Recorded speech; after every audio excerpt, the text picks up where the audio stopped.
ಎಲ್ಲರಿಗೂ ನಮಸ್ಕಾರಗಳು. ನನ್ನ ಹೆಸರು ಅಂಜಲಿ. ನಾನು 5ನೇ ತರಗತಿಯ ವಿದ್ಯಾರ್ಥಿ. ಈ ಕತೆ ಅಮ್ಮ ಹೇಳಿದ 8 ಸುಳ್ಳುಗಳು ಪುಸ್ತಕದಲ್ಲಿ ಬರುವಂತ ಕಥೆ. ಈ ಕಥೆಯ ಹೆಸರು ಅಮ್ಮನ ಪ್ರೀತಿ. ಒಂದು ಚಿಕ್ಕದಾದ ಹಳ್ಳಿಯಲ್ಲಿ ರಾಮು ಮತ್ತು ಅವರ ತಾಯಿ ಒಂದು ಚಿಕ್ಕ ಗುಡಿಸಿನಲ್ಲಿ ವಾಸವಾಗಿದ್ರು. ರಾಮು ತಾಯಿಗೆ ಒಂದು ಕಣ್ಣಿರ್ಲಿಲ್ಲ. ಆದ್ರಿಂದ ಊರಿನ ಜನ ಎಲ್ಲ ರಾಮು ತಾಯಿನ ಕೀಳಾಗಿ ನೋಡ್ತಿದ್ರು. ಆದ್ರೂ ರಾಮು ತಾಯಿ ಏನಕ್ಕೂ ಬೇಜಾರಾಗದೆ ತನ್ನ ಮಗನ್ ಕಷ್ಟಪಟ್ಟು ಓದಿಸಿದ್ಲು. ಅವ್ನು ಬೆಳೆದು ದೊಡ್ಡವನಾದ. ಹಾಗೆ ಒಂದಿನ ಅವನು ಊರೊಳಗಂತ ಹೋಗ್ತಾನೆ ರಾಮು. ಆಗ ಊರಿನ ಜನ ಎಲ್ಲ ಕುರುಡಿ ಮಗ ಬಂದ, ಇವ್ನು ಕುರುಡಿ ಮಗ ಬಂದ ಅಂತ ಎಲ್ಲರೂ ಅವನ್ನ ಹಾಸ್ಯ ಮಾಡ್ತಾರೆ. ಆಗ ರಾಮು ಮನೆಗೆ ಬಂದು ಹೇಳ್ತಾನೆ, ಅಮ್ಮ ನನಗೆ ನಿನ್ ಜೊತೆ ಇರಕ್ ಇಷ್ಟ ಇಲ್ಲ. ಊರಿನ ಜನ ಎಲ್ಲ ನಾನು ನೋಡಿ ನನ್ ಕುರುಡಿ ಮಗ ಅಂತ ನನ್ನ ಬೈತಿದ್ದಾರೆ, ಆಡ್ಕೊಂಡು ನಗ್ತಿದ್ದಾರೆ. ನನಗೆ ನಿನ್ ಜೊತೆ ಇರಕ್ ಇಷ್ಟ ಇಲ್ಲ, ನಾನು ಇಲ್ಲಿಂದ ಹೊರಟೋಗ್ತೀನಿ ಅಂತ ಅವನು ತಾಯಿಗೆ ಬೇಜಾರು ಮಾಡಿಸಿ ಪೇಟೆಗೆ ಹೊರಟೋಗ್ತಾನೆ.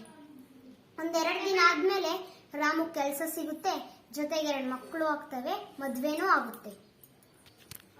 ರಾಮು ಕೆಲವು ದಿನ ಆದ್ಮೇಲೆ ಅಲ್ಲಿ ಮದ್ವೆನೂ ಆಗುತ್ತೆ, ಜೊತೆಗೆ 2 ಮಕ್ಕಳು ಆಗ್ತವೆ. ರಾಮು ಮಕ್ಕಳು ಒಂದಿನ ಹೊರಗಡೆ ಆಟ ಆಡುವಾಗ ರಾಮು ತಾಯಿ ಬರ್ತಾಳೆ. ಆಗ ರಾಮು ಅವ್ರ ತಾಯಿಗೆ ಹೇಳ್ತಾನೆ, ನೀ ಒಳಗಿಂದಾನೆ ನೋಡಿ ಇದ್ ನಮ್ ತಾಯಿ ಅಂತ ಗೊತ್ತಿದ್ರು, ನೀನ್ ಯಾರು ನನಗೆ ಗೊತ್ತಿಲ್ಲ, ನೀನ್ ಯಾಕೆ ಬಂದೆ, ನೀನ್ ಇಲ್ಲಿಗೆ ಬಂದ್ರೆ ನನ್ನ ಮಕ್ಕಳು ಎದುರ್ಕೊಂಡು ಓಡೋಗ್ತಾರೆ, ಇಲ್ಲಿಂದ ಹೋಗು ಅಂತ ತಾಯಿಗೆ ಬೇಜಾರು ಮಾಡಿಸ್ತಾನೆ. ಆಗ ಆ ತಾಯಿ, ತಪ್ಪಾಯ್ತು ಸರ್, ನಾನು ನನ್ನ ಮಗನ ಮನೆ ಅಂತ ಅಡ್ರೆಸ್ ತಪ್ಪಿ ಬಂದೆ, ತಪ್ಪಾಯ್ತು ಸರ್, ಕ್ಷಮಿಸ್ಬಿಡಿ ಅಂತ ಅಲ್ಲಿಂದ ಹೇಳಿ ಹೊರಟೋಗ್ತಾನೆ ಹಳ್ಳಿಗೆ.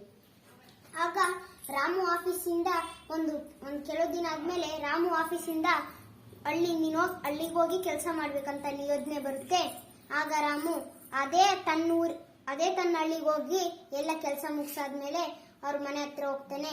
ಆ ಮನೆ ಹತ್ರ ಹೋದ್ಮೇಲೆ ಅವ್ರ ತಾಯಿ ಕಷ್ಟಪಟ್ಟು ಓದಿಸಿದ್ದು ಬೆಳೆಸಿದ್ದು ಎಲ್ಲ ನೆನಪಾಗುತ್ತೆ. ಆಗ ರಾಮು ಅವ್ರ ಮನೆ ಹತ್ರ ಹೋಗ್ತಾನೆ. ಅಲ್ಲಿ ಮನೆ ಮಾತ್ರ ಇರುತ್ತೆ, ಆ ಮನೆಗೆ ಬೀಗ ಹಾಕಿರುತ್ತೆ. ಅವನ್ ಪಕ್ಕದ ಮನೆಯವನ್ನ ಕೇಳ್ದಾನೆ. ಒಬ್ಬ ವ್ಯಕ್ತಿ ಬಂದು ಹೇಳ್ತಾನೆ, ರಾಮು ನಿಮ್ ತಾಯಿ 1 ವಾರಗಳಿಂಚೆ ತೀರ್ಕೊಂಡು ಹೋಗ್ಬಿಟ್ರು, ಆದ್ರೆ ತೀರ್ಕೊಂಡು ಹೋಗೋಕಿನ ಮುಂಚೆ ಈ ಪತ್ರ ನಿನಗೆ ಕೊಡು ಅಂತ ಆ ಪತ್ರ ಕೊಟ್ರು. ಆ ಪತ್ರದಲ್ಲಿ ಏನ್ ಬರ್ದಿರುತ್ತಪ್ಪ ಅಂದ್ರೆ, ತಾಯಿ ಬರ್ದಿತ್ತಾಳೆ, ರಾಮು ನಿನಗೊಂದು ನಾನು ವಿಷಯ ಮುಚ್ಚಿಟ್ಟಿದ್ದೆ. ಅದೇನ್ ವಿಷಯ ಅಂದ್ರೆ, ನೀನ್ ಚಿಕ್ಕವನಿದ್ದಾಗ ನಿನಗೊಂದು ಅಪಘಾತವಾಗಿ ನಿನ್ನೊಂದು ಕಣ್ಣು ಕಳ್ಕೊಂಡೋಗಿತ್ತು. ನನ್ನಿಂದ ನಿನಗೇನೋ ತೊಂದರೆ ಆಗ್ಬಾರ್ದಂತ ನನ್ನೊಂದು ಕಣ್ಣ ನಿನಗೆ ದಾನ ಮಾಡಿದೆ. ನನ್ನ ಕಣ್ಣು ಯಾರ ಹತ್ರನೂ ಇಲ್ಲ, ನಿನ್ನ ಹತ್ರನೇ ಇದೆ. ನಾನು ಹುಟ್ಟಿದಾಗಿಂದ ಕುರುಡಿ ಅಲ್ಲ.